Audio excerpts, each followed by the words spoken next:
there, Star Wars fans, and welcome to In the Resistance HQ podcast, a weekly family-friendly Star Wars podcast. In today's episode, we're reviewing the second episode of Season 2 of The Mandalorian and beginning a new series where we will be doing analytical breakdowns of every Star Wars film in release order, starting with Episode 4, A New Hope. But before we start, I would just like to remind you guys to subscribe on whatever platform you're listening to us on. It really helps us. And check out our Instagram at In the Resistance HQ. Also, don't forget to visit my YouTube channel, Astromet Productions. So let's get straight into The Mandalorian review. And just before we start, I would like to remind you guys this will be a full spoiler review. So if you haven't watched the episode, you can skip forward to our analytical breakdown of New Hope section. I'll put timestamps down in the description for whatever platform you're watching this on. So, The Passenger, episode 2. What were your initial thoughts? Go. I thought it was gonna continue from episode 1. Well, it did, but I mean, from what we got at the end of episode 1, where we saw Boba Fett, I thought it was going to give us more on that, but it actually had nothing to do with it. Yeah, I agree. I thought it was going to be like Boba finding Mando and confronting him. I thought we were going to get that this episode. Yeah, but instead it was kind of a random episode. but when it started, because usually with the Mando episodes, when they're not in season 1, he'd be in a completely different location at the start of each episode, apart from when they were direct continuations. But for this one, he was in almost the exact same place, just on the speeder bike. So that made me think when I first watched it, it'll be another Tatooine episode.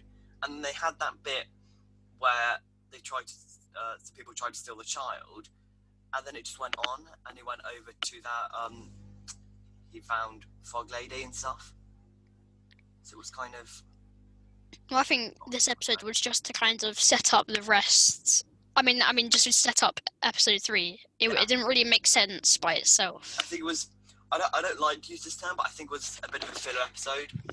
It was much more kind of like a development episode. It wasn't like the first episode, high action, high intensity, excitement every couple of seconds, which I think it was a lot shorter, a lot slower pace, which I really liked.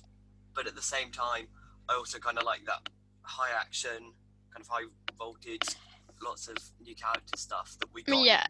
In my mind when I was watching it, I thought it was kind of similar to the second Fantastic Beasts, where it's kind of just setting up the rest of the series and what they're gonna do in it, kind of finding new Mandalorians and then introducing new characters. Yeah. I thought, to be honest, I thought the start of the season would be a lot more introducing new characters, and then the end of the season we get to see those characters more.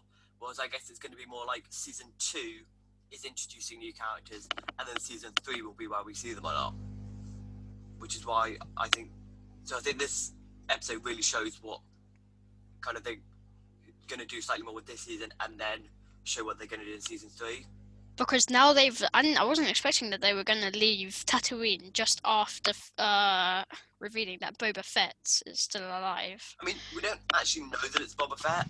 Well, it is. But it's, because, there's some people out there saying, like, it's Rex and stuff. It could be, but it's almost certainly Boba Fett. Just given the context and the location and, his facial scarring. Rex doesn't have any armor. But then they just go away, so I don't know how they're going to include Boba Fett in the rest of the series now. Yeah. Or, because I'd be quite disappointed. I mean, Boba Fett isn't a character that I love and endear simply because we barely see him at all. But I would be quite annoyed if they showed him for a tiny bit and then got rid of him, unless that was to set up a Boba Fett series, which is now reportedly in development. So if it was like that, then I'd be fine with it. But if we just never see him again in anything, then I'd be a bit annoyed. Because then it'd just be like, oh, well, he lived. We're going to get rid of him now. Well, didn't you say that they're going to make a Boba Fett series or announce that? Yeah. There's reportedly a Boba Fett series in development. I believe they're due to start filming when they start filming season 3 of Mando. I could be wrong about that, though. That might be the Coruscant Chronicles, which is also reportedly in development. So from this episode, what was your favourite moment? whole episode. Well, my worst moment was when all the spiders came out. That was just really Do creepy. you not like the spiders? No. I love spiders. If when Baby Yoda eats it. That's a bit... I love Baby Yoda, but his eating habits have got a bit out of hand. Why is he eating the frog's eggs? He's eating the frog's eggs. He's eating spiders' eggs. He's a bit weird eater, Baby Yoda. Yeah. And the way he eats as well. He have a really big esophagus. And also at the end of the episode, when the mummy spider is on them, and then and then the X-wings come in and kill it. That was really cool. I like that bit. Yeah. I really liked how they had Chapter Wolf in it again. Dave Filoni's X-wing pilot. That was cool. Oh yeah. Yeah, because I saw Dave Filoni's pilot. I was like, he looks familiar, but I couldn't quite place him. I was like, is it Dave? But I wasn't sure. And then I saw on Instagram the other day that it was Dave, which is so cool. I didn't even recognize him as Dave. I think it's because of the helmet. Yeah. He looks so different without his hat on. So weird. Were there any... Because the first episode, as we said, was very different from that. And in the first episode, there were kind of moments where you would get, you produce an audible reaction, when we saw Cobb Vanth, or Boba Fett, or the Crate Dragon. Were there any moments in this that for you produced an audible reaction? I can't really remember it too well, to be honest. Episode 2 wasn't very memorable. It was a good episode, but nothing much happened in it of significance. Yeah. When he was trying to lose the X-wings, he was going down onto the Frost planet. I saw that bit from the trailer. I was like, oh yeah, that's from the trailer. I always love it when you're watching like the Mando or the movie and you're like, oh, I remember that bit from the trailer. Yeah. Though obviously that can be a mixed blessing sometimes, because like I remember when I watched Rise of Skywalker, and there was a scene where Chewie, quote unquote, died. But then I remembered in the trailer that there was a scene with him and Lando and the Falcon that we hadn't seen yet, so I knew he hadn't died. So sometimes recognising stuff from the trailer is a bit annoying, but in this case it worked quite well. I didn't even think of that when I was watching episode 9 for the first time in the cinema. But I think so. In terms of bits I liked kind of the character building of Mando. It had that kind of element, and you still, in the first episode though, it was interesting because he let the droids work on his ship, whereas in this episode he was very much against the lady even using the droid as a vocabulator, which I thought was a really interesting thing they did. Well, that's because he knew that droid to be dangerous. Yes. Yeah. But and also now he trusts that lady, so yeah. Also the droids as well. Yeah. But I was a bit disappointed that it wasn't Ilum. I would have been I would have been quite excited if they had done Ilum. But unfortunately they didn't, but there's not really much we could do about that. But yeah, no, I liked it was really cool to just see Mando kind of shooting all those because we've seen Mando kind of in high pressure situations, but we've never seen him lose a fight. Whereas had the X-wing pilots not come along, he would have lost the fight. They would have died there. Oh, and also, I just think that the Mando, I don't even think he's that much of a good fighter. He just has the Beskar to protect him every single time. If he didn't have that, then he would have died. I kept thinking that in season 1. He gets shot like 5 times an episode, at least. And he, because of the Beskar, he's fine. But every other character, if they got shot as much as he did, they'd be dead within about 30 seconds. Yeah. But then again, at the same time, I guess his fighting style very much depends on him. His fighting style is very much, I can get shot, that's cool. Well, he hasn't had full Beskar for that long. Yeah, but I think his fighting style, but whilst we've seen him, his fighting style is very much, I can get shot, that's cool, which allows him to do, which probably adapts his fighting style, whereas if you know that you get shot, you're practically dead, that will change the way you fight. That's true. So, if I'm in the middle of battle and I know that if I get shot, then I'm probably not going to die, I'm going to do stuff very differently than if I know that if I get shot, I probably will die. But like sometimes people just shoot him off guard when he's in the middle of a fight that he just wouldn't been able to dodge. Yeah, but one thing Yeah. I am slightly concerned about is that them then using the Beskar as like it becomes like a tool that's just too easy to use. Like, oh yeah, he gets shot, he's fine. You know, we've never seen Mando get injured by a shot.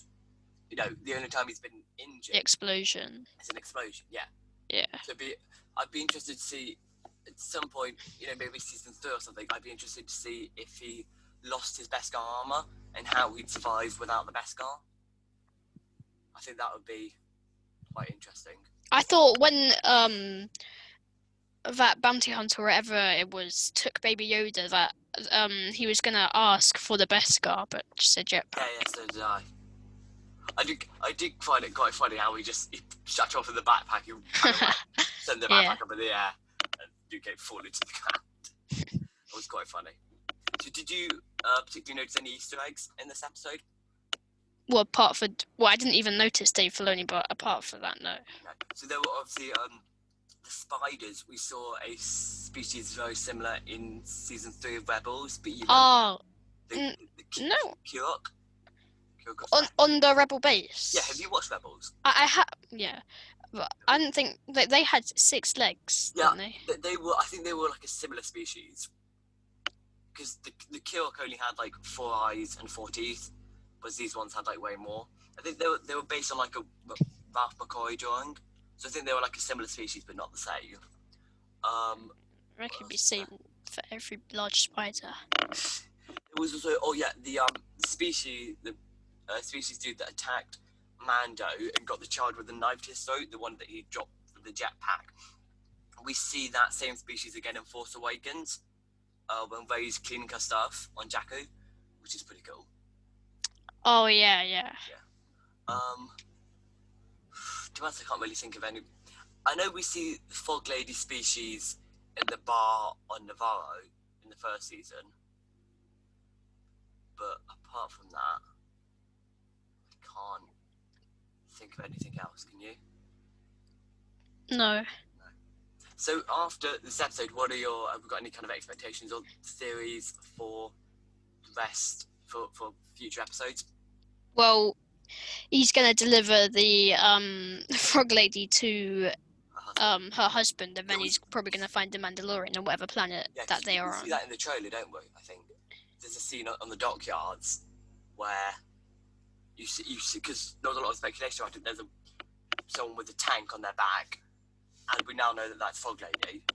So I think that'll probably be the next episode. But also, I think this could be where we get Sabine.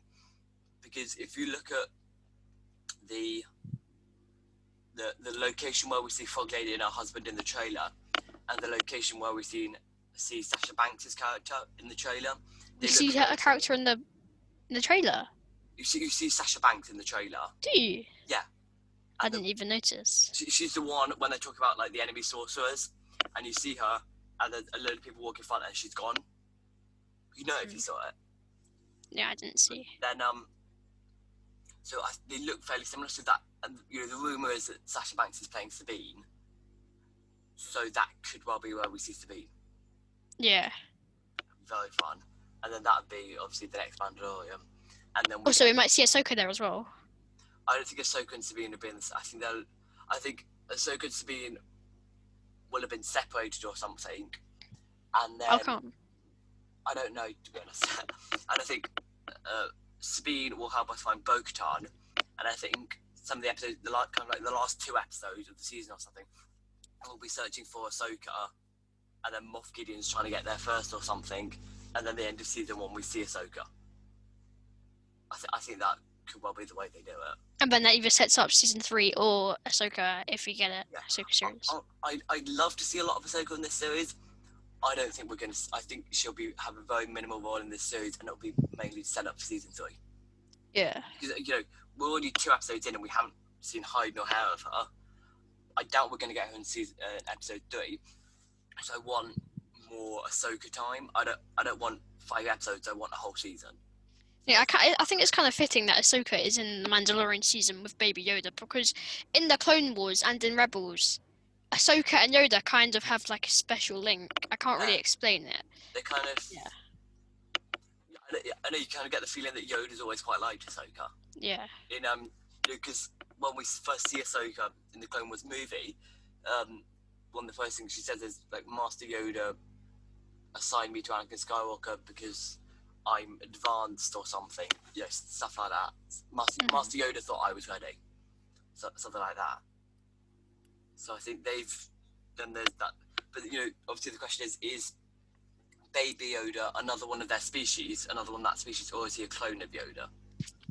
Well, even if he's a clone, he's another one of the species. Yeah, but is he like an organically created? Yeah. Yeah, but then again, in season 1, Queel, R.I.P., says that he doesn't think that Baby Yoda was a clone, which is good news. Because I prefer that he's not a clone, probably.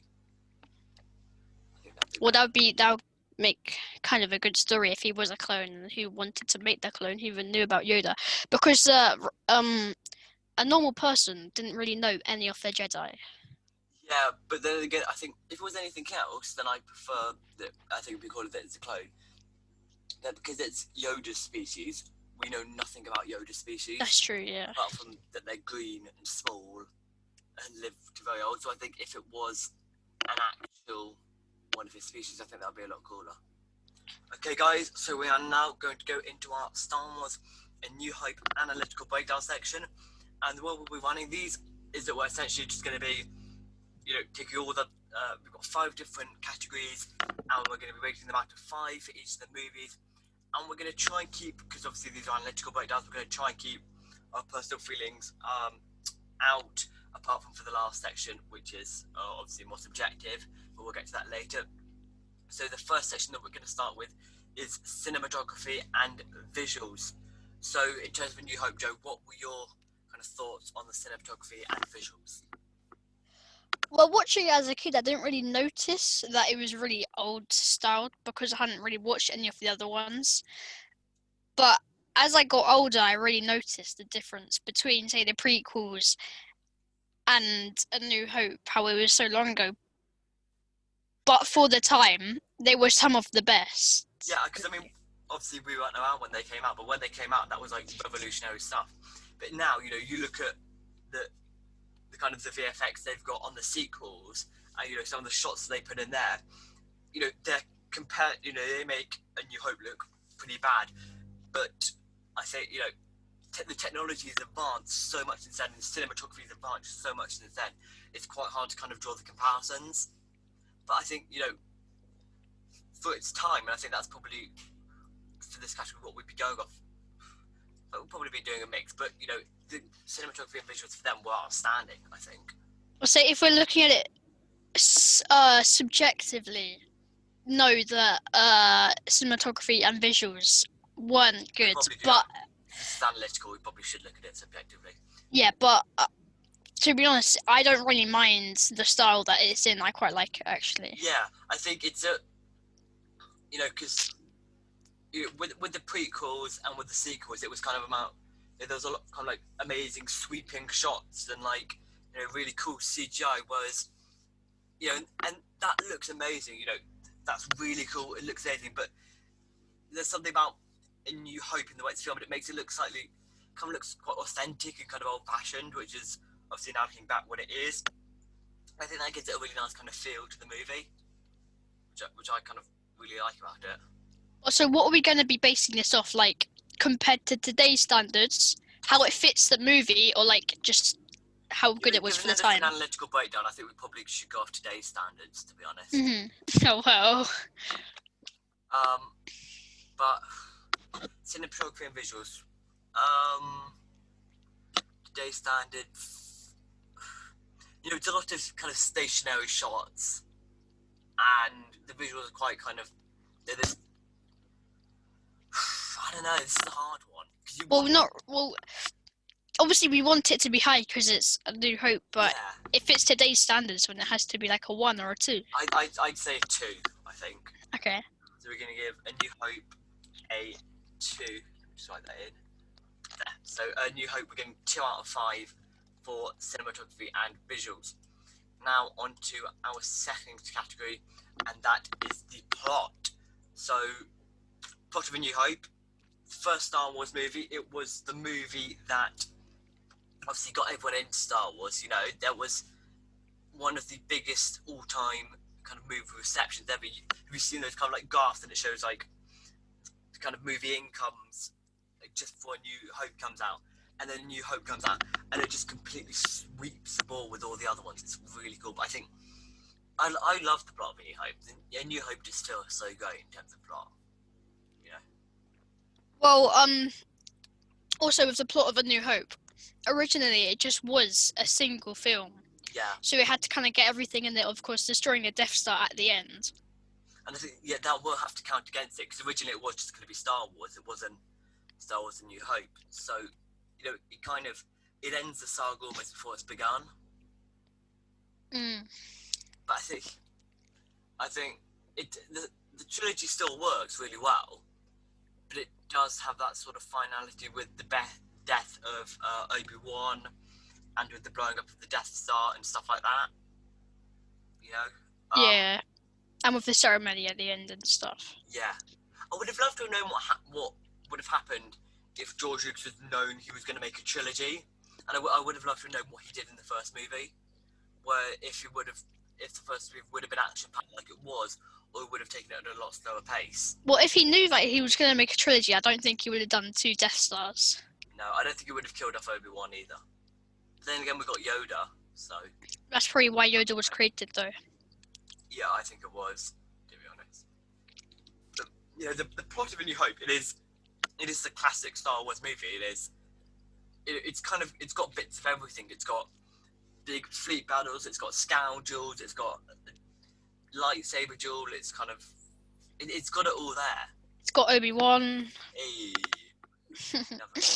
Hello there. I'm sorry, I had to get that in. That's my amazing Ewan McGregor impression, even though we're talking about Alec Guinness here.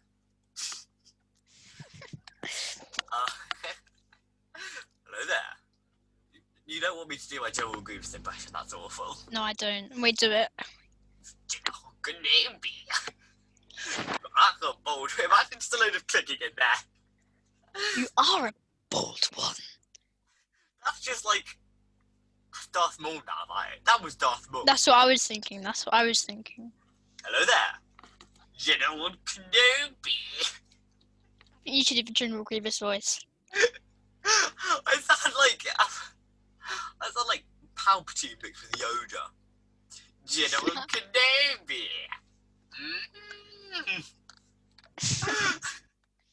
First class General Grievous impressions. I was like, why are we talking about General Grievous when we're doing a New Hope analytical breakdown? Impressions. Yeah. Okay, so let's get back to the main topic, shall we? Let's start with my trashy Obi-Wan Kenobi impressions. But yeah, no, I like the plot of A New Hope. A New Hope's, in terms of plot, it's certainly one of the better Star Wars movies. Yeah. It's got it all, as we said. Then it's also got those elements of like high action with the Death Star sequence and slightly more kind of docile stuff in there. It's got the princess they need to save. Yeah, it's got the dragon being Darth Vader.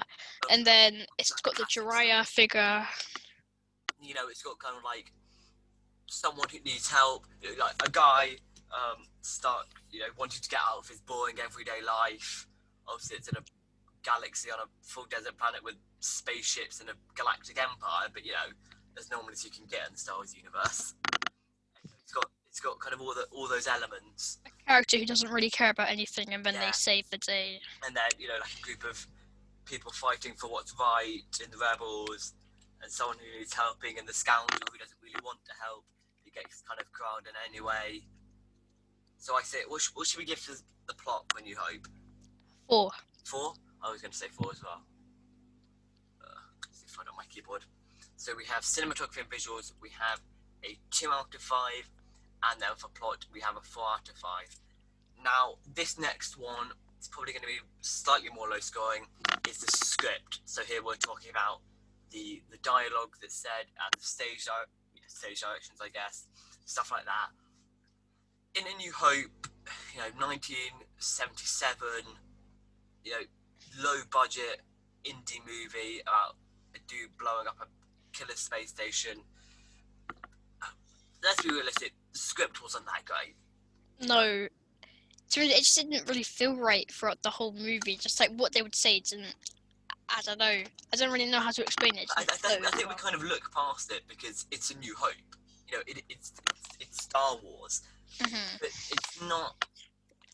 And I think, to some extent, it is. I don't want to say fault, but it's George Lucas's fault. Fault isn't the right word, but I'm going to use it because George Lucas is an amazing creator, an amazing visionary, but he's not a good script writer. Wow. But it's true that he's got all the ideas. He's amazing at coming up with stories, but he's just not very good at writing that down for the audience. I think that's actually kind of true because throughout that was the whole of with the prequels, when all of those were written and directed by George Lucas. Like the way that Padme and Anakin interact is so. The prequels are famous for having awful dialogues and scripts. They are, the defining feature of the prequels is trash script. I remember. Trash Yeah. script.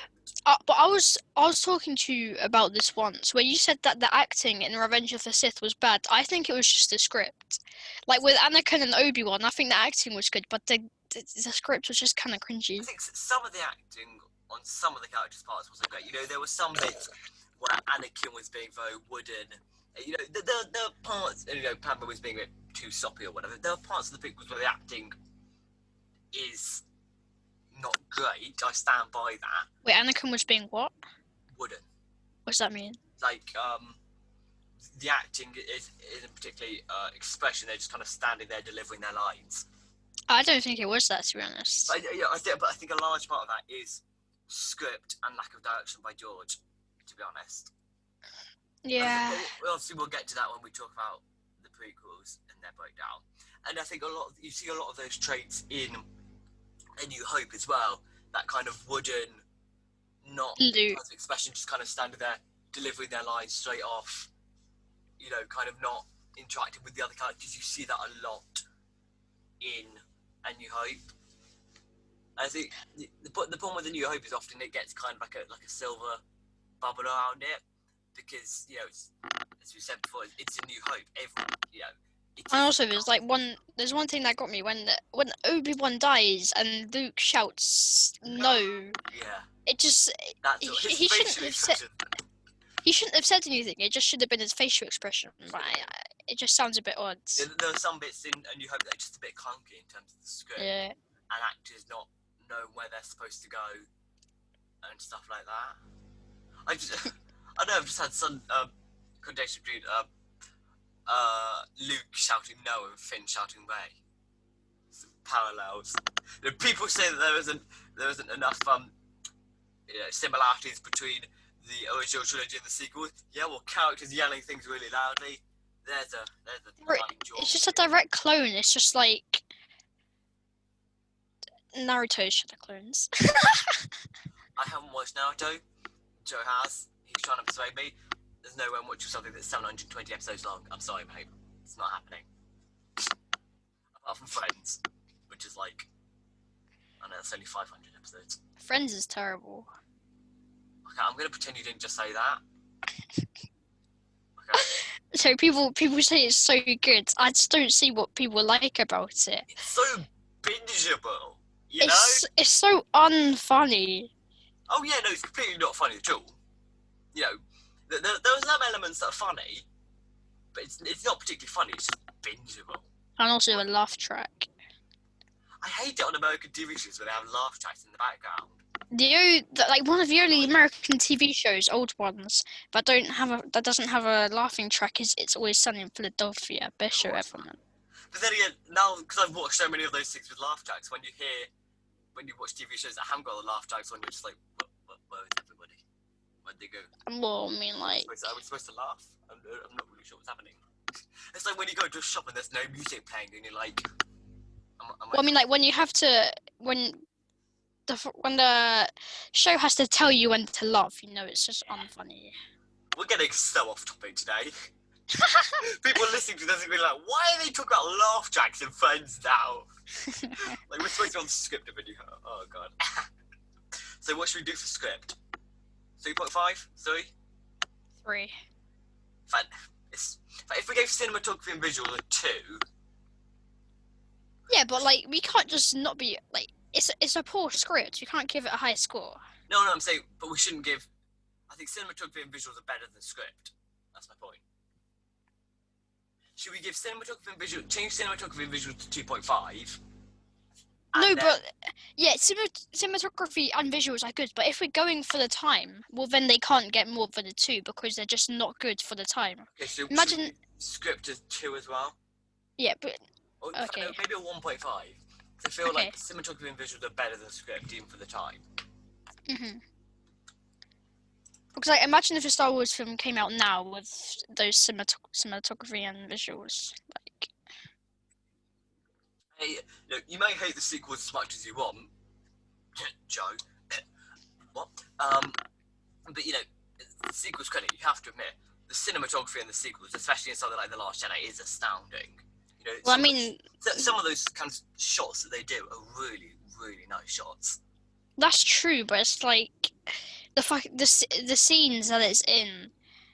You may think the scenes are terrible, but you know, compare some of the shots that you get in like The Last Jedi, like some cinematography stuff to some of the stuff you get in A New Hope. Like when it's on that water planet with not water planet, but in the sea with the Death Star and Kylo Ren and Rey are fighting. Yeah, the visuals are great, but the fight is terrible. Well, we won't get into that now because we're talking about cinematography and visuals, aren't we, Joe? Yes. Oh, I think you mean for A New Hope. Yes, we are. Not you trashing on the sequels, yeah. I'm having to restrain him here. He desperately just wants to go off on one. Reeling you back in.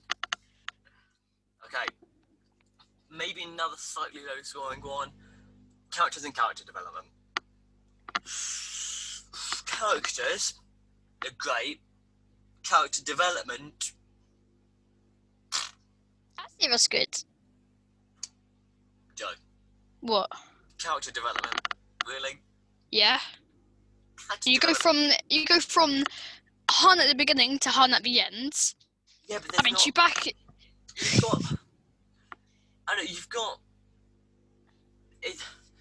You have got kind of parallel. You've got development, but you've got so there's certainly development, yes, but there is no, I wouldn't say journey, if that makes sense.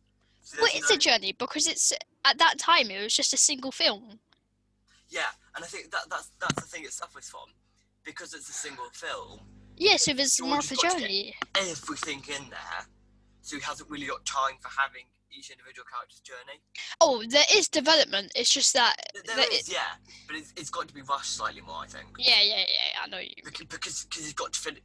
Then he had to fit it all in one film, and I think, and then in Empire and Return of the Jedi, he takes it a lot more slowly, and it works a lot better. Like, so in the prequels, and you might disagree with me on this one, but on the sequels, you know, they've got a whole trilogy for character development, so they don't rush it in one movie. Well, Finn was great. He goes from shouting Rey to shouting Rey. Yeah, that's weird. She only shouts Rey twice. You know that, right? No way. The whole trilogy, he shouts it twice. No way. He does, I know. He's definitely shouted it in his head like 10 times. Once on Takonada and once on the water planet in my Oh, and also there's Rey shouting Chewbacca. It's just everyone's shouting names. But to be honest, if you think you just blown up your friend, you would tend to shout their name. If I think I'd accidentally blown you up, Joe, I probably would shout your name. You wouldn't shout my name. You just be like, "Oh no!" I'd blown up Joe. Oh no, not again. Damn it! I promised myself after the last time this wouldn't happen. But that's what I'd be saying out loud in my head. I'd be just be going, results. Don't worry, I'm Darth Maul. I'll come back. Yeah. Just, you know, you go for half your leg burn off, like, I'm not gonna do my Darth Maul impression. That really is terrible. Now I've just thought of that Darth Maul voice line in Battlefront 2 when he's shouting Kenobi. Kenobi! I sound like Lucius Malfoy saying Harry Potter. Potter! Oh, Potter. Potter! My father will hear about this. People have only read the books be like. Kenobi! that's what Sam Whitwood did, in the recording studio. Kenobi! We keep getting off track so much today. Yeah. Really bad. So distracted. But hey, you know what? You guys listen to us. You get random stuff all the time. Okay, so I think in terms of characters for the actual movie, the characters are like the best. They're just the best, But to be honest, actually, when I watch A New Hope and I see Luke's parents disintegrated and Luke's looking at them, I don't really care, to be honest. I have a slight confession to make. I last watched A New Hope about 6 months ago, and I never realised until then that you can see the burnt bodies of Aunt Bruno. Yeah, it's disgusting. There. I never noticed that before. Have you not? Never noticed it before. 6 months ago. But I was looking at, because before that I was also like, they might not be dead, just 'cause it's burnt, they might be scathed. How does he know they're dead? And then 6 months ago I see like them charred, burnt corpses with flesh hanging off, and I'm like, oh, yeah, they're they dead. might still be alive. They're dead. And also that would qualify being dead. Maybe. That would. I think. And also when Obi-Wan dies, we just haven't got connected to them that much. I don't really care, to be honest. Like, Obi-Wan dies. Oh, some old hermit called Ben that lived in a cave and made weird noises died.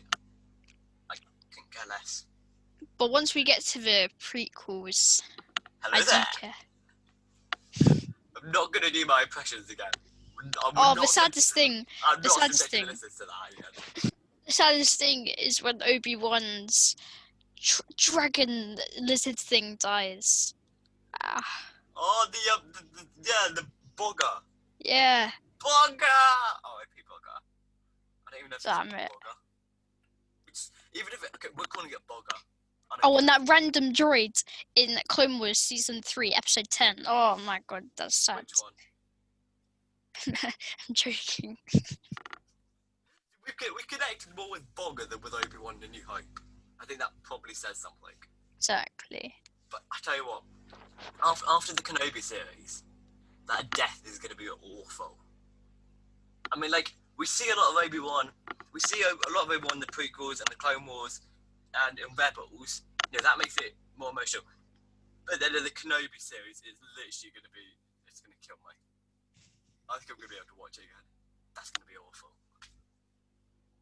Well, hopefully in the Kenobi series, we see some Clone Wars in live action. That would be from flashbacks. Got a hand thought about his death after the Kenobi series. That's going to be awful. Oh, God. Okay, so what should we give for characters and character development? Maybe a 3? Yeah, that's what I was going to say. Okay. Now, this next category, this is the killer one. We're going to discuss it first, but I think we both already know what the result's going to be for this one. 5. Right? Yeah. So, this is a 100% a 5. This category is Star Wars-ness. Can you get more Star Wars than in New Hope? Wait, you can't really. It was the original. It is Star Wars. It is. Yeah. You just, you could keep your dramatic Revenge of the Sith and your Last Jedi with, epic failure storylines and your Ewoks dancing in Return of the Jedi. The Last Jedi? Return of the Jedi, sorry. Okay, good. Yeah, we had Ewoks in The Last Jedi, mate. Ewoks dancing in The Last Jedi, that's what we needed, stuffed pork, we want Ewoks dancing again. That's right. I want to know what Ewoks taste like. They're a delicacy. In the Star Wars galaxy, Ewoks are a delicacy. But also Ewoks, I'm pretty sure at the end of Return of the Jedi, they were eating those stormtroopers. Yeah, they were. Definitely. Have you ever Yeah. played Battlefront 2 Ewok Hunt? No. Oh my god, it's the most stressful thing ever. You're literally a stormtrooper on the night on Endor being hunted by Ewoks. Absolutely terrifying. And when you think like big fluffy bears with spears, I couldn't care less. It literally makes your heart beat so fast. It's absolutely... Ewoks are violent, man. You know they had therapy Ewoks, though. For Rebel soldiers, they got therapy Ewoks. I want a therapy Ewok. Therapy Ewok. A therapy Ewok. What are they? You know that you can get... Here, you get those, like, therapy dogs. Yes. No way. I want a therapy Ewok, man. They'll try and eat you in the night. Yeah, I don't think I could have a therapy Ewok after playing Battlefront 2 Ewok Hunt. Give me PTSD. Oh god. But Star Wars, A New Hope is just you can keep everything else. I want Star Wars mood, I'm gonna watch A New Hope. That is it's just it's just you can't beat it. No, you really. A New Hope is just like it's not just Star Warsy because it's got that because it's the first one. It's just genuinely Star Warsy.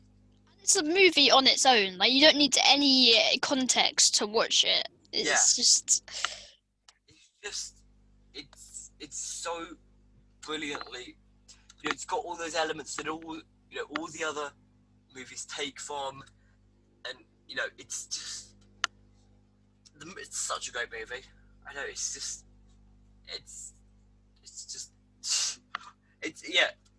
I'm kind of... Joe, help me out here. I can't speak today. I think you're trying to do mental maths and speaking at the same time. I'm using a calculator. Hold on a second. 15.5 divided by 5 can't be 1.03.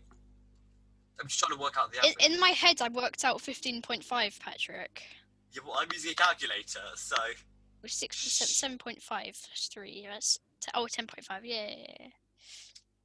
15.5 divided by 5 is 3.1, there we go. Okay, so... You could have done that in your head. I could have done, but I couldn't be bothered. Okay, but we need to...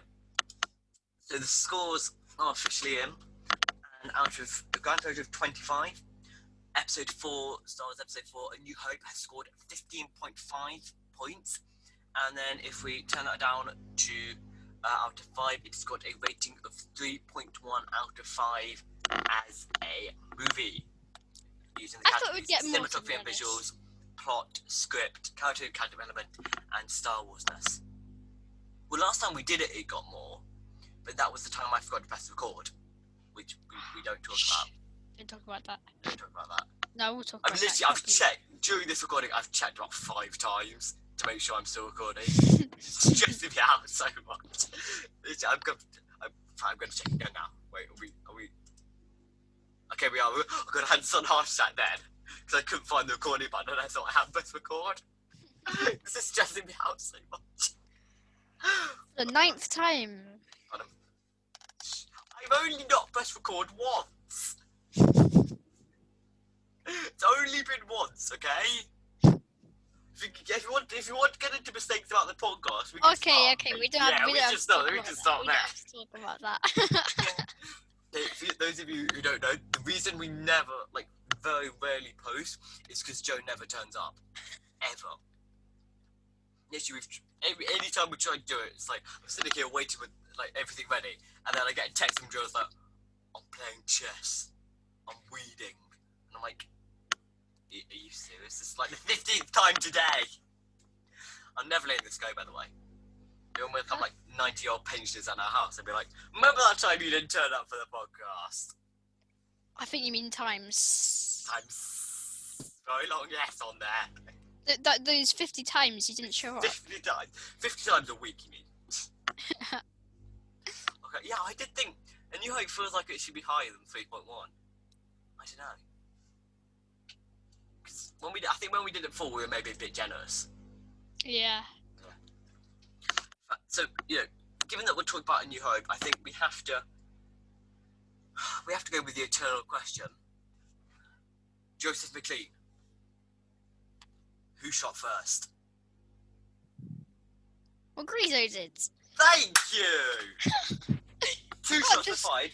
Greedo shot first, then Han shot. Exactly. You can't just like pretend that Han Solo did just because you wanted him to. Greedo did, but he admittedly, missed. in the original version, Han Solo did shoot first, and then they changed it in the special edition to Greedo shooting first. I don't know why, but I remember watching this like Lego animated thing. It may have been like the Freemaker Adventure or something. Freemaker Adventures was great. I loved the Freemaker Adventures. I actually did. So I did as well. I used to watch it on what was it? Was it Cartoon Network? Oh, the Disney Channel. Something like that. I used to. You know Freemaker Adventures is on Disney Plus. Yeah, I know. I watched season 2. Freemaker Adventures, did you? Uh-huh. I was so watching that. I really want to watch the Droid Tales as well. Oh, it was Droid Tales. Oh yeah, in Droid Tales, thing C-3PO is with Han Solo, and he's like, "Oh, I knew you shot first." It's an Easter egg. Is it I also want to watch the Yoda Chronicles. The Yoda Chronicles are amazing. I watched those. I wonder is what's more canon, the original or the special edition? So is the original 1977 A New Hope, is everything that happens in their canon, or is the special edition canon? What do you mean special edition? Because like the re-releases, where they change stuff. Well, wait, what did they change? Well, like in the original New Hope, Oh, like Jabba. Han shot first, or Jabba, yeah. No, they didn't change it. They just made it tighter. Joe? Yeah? In the original New Hope, Yeah. Jabba was some fat dude in a fur coat. I know, and that's why Han Solo says you're the best human being or ever. I just always wanted this. I assume the special editions are more canon than the originals. But I'd be interested to know like what the official Lucasfilm position on that is. Mm-hmm. There are a lot of things in the special editions that quite a few people don't like. I think. To be honest, I'm not sure. What? I don't know. You expect me to pay attention to complaining fans? Joe, I like the sequels. If I paid attention to every complaining fan, then I'd be here for the rest of eternity. Yeah, you probably would. I don't know how you like your sequels though. Well, pretend I didn't say that. I don't want to get into it. Yeah. I'm leaving that in though. Everyone will now know. Like, anytime you go for the sequels one, I'm leaving it in. But you know, we are a positive podcast, so we do not hate on the sequels. You just dislike them. Joe? Yeah. Yeah. Our stance is this. You can dislike something, but you can't hate on it. I can hate it. You can disagree. Yeah, you can hate it, but you can't hate on it. You can dislike it, but you can't be nasty about it. You can disagree with it. Acceptable. You can disagree with it, but you can't disrespect it. That's the important thing. There's a meme that always comes up. With event is Darth Vader saying it is acceptable. Yes, in the comic, it is acceptable. I'm not. Should I try and do my Darth Vader impression? I'll try. Yeah. It is acceptable. Immaculate. Immaculate. Darth Vader 101. One thing that's always bugged me about A New Hope is Darth Vader's helmet changes like every 30 seconds. Like in one shot it's like matte grey, and then the next shot it's like matte black. Well, no, that's probably just the lighting, though. But it's it's like sometimes it's like dusty, and sometimes it's like perfectly shiny. And like George Lucas, make your mind up. Well, that's like Obi-Wan's beard in Attack of the Clones. Why are you paying attention to Obi-Wan's beard? No, I did. Studying Obi-Wan's beard. It's a video. I saw a video on it. You watch videos. Why are you watching videos on Obi-Wan's beard? You know, something I've wondered. Can you get Easter eggs in A New Hope? Because A New Hope is the first movie. No, you can't. Can you not? I've always wondered that. How are you going to get Easter eggs in the first thing? That's what I thought. It's odd. Very odd. Interesting indeed. Okay, so we should probably start wrapping this up now. Otherwise, we're going to be here for hours. Rumbling on. And I don't think anyone really cares about this. Right, okay, let's get the ending right this week. Because last time we said it 5 times, neither can I particularly. So, to everyone who's listening, thank you for staying here so long and listening to all of our ramblings. Make sure to subscribe on whatever platform you're listening to, or like if you're watching on YouTube, share us with your friends. If you've got any other podcast people that you listen to, and be sure to check out our Instagram at ITRHQ and my YouTube channel. In the Systems. In the Resistance. What's so funny? You just said in the Systems. In the Systems. Yeah, in the Systems. What's so funny about that? Don't worry. Have you just had like a load of sweets or something? You're really hyper today. When we were re-recording it, for half of it I was having a Magnum. The viewers should probably know this. We recorded the first half of this episode, the Mando part, and then I had a splitting headache, so we stopped for about 5 hours, and we started re-recording. And I'm guessing you can probably sense the change in tone between the first half and the second half, because Joe is just crazy at the moment. Big question though, what Magnum did you have? Original. It's quality. Quality. Okay, yeah, so guys, remember to subscribe to all those random places I listed. Have you got any parting words or messages, Joe? It was a good Magnum. There you go, viewers. That's a good Magnum. So guys, remember to stay positive. Be fun in the Star Wars community. Don't be dark and horrible and mean. So guys, see you next week, and may the Force be with you. May the Force be with you.